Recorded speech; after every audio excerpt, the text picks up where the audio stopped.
My name is Cristobal Carambo. I teach at the Philadelphia High School for Girls. I've been there for 4 years now. I teach chemistry. I used to teach environmental science, but now I'm just teaching honors chemistry. I've been teaching in the school district of Philadelphia for approximately 17 years. All of that has been science, chemistry, some biology, and lots of physical science. And my students right now are predominantly 10th graders and a few 11th graders. When I first got to Girls High, there was a teacher there, Dr. Stuart Surrey, who's been here many years. And Stuart was grooming me to take over the robotics club because he was going to retire the following year.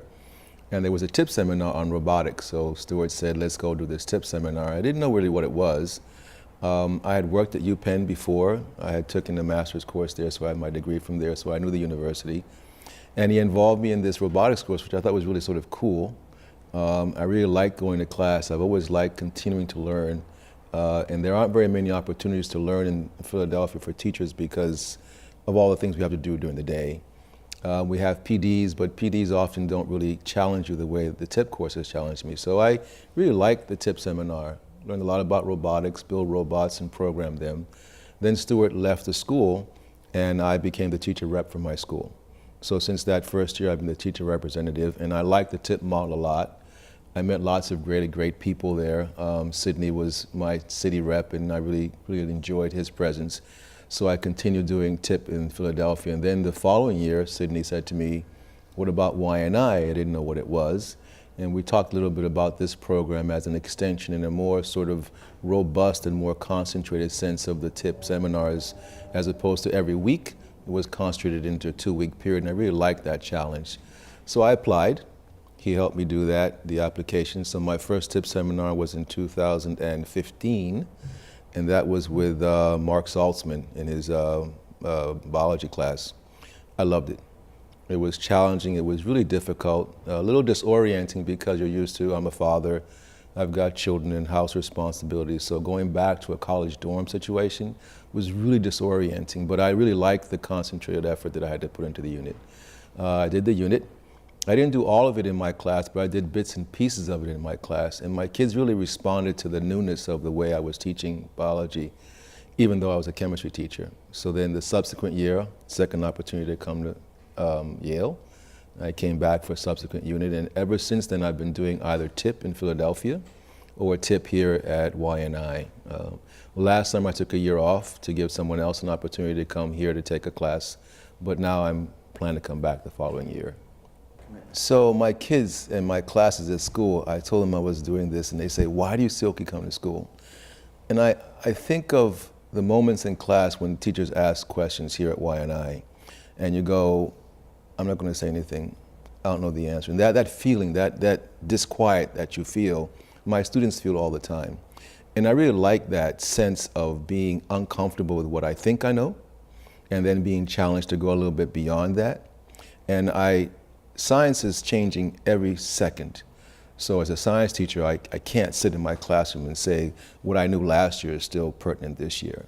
So for that reason, and because I really enjoy the challenge and the disquiet of not knowing something, I do it every year. It keeps me very fresh. I think that, we teachers, we get into sort of ruts, and we stay in the same kind of mind frame over and every year. I think it's really important, and I don't like the phrase out of your comfort zone, but it is really relevant to this discussion. I think that you can't be comfortable in your mind. You have to always keep pushing yourself forward. And more importantly, other teachers in my school see me doing this. And not all of them, but I've gotten 3 or 4 to take TIP seminars. So now in my school I have 3 or 4 that every year take a TIP seminar with me.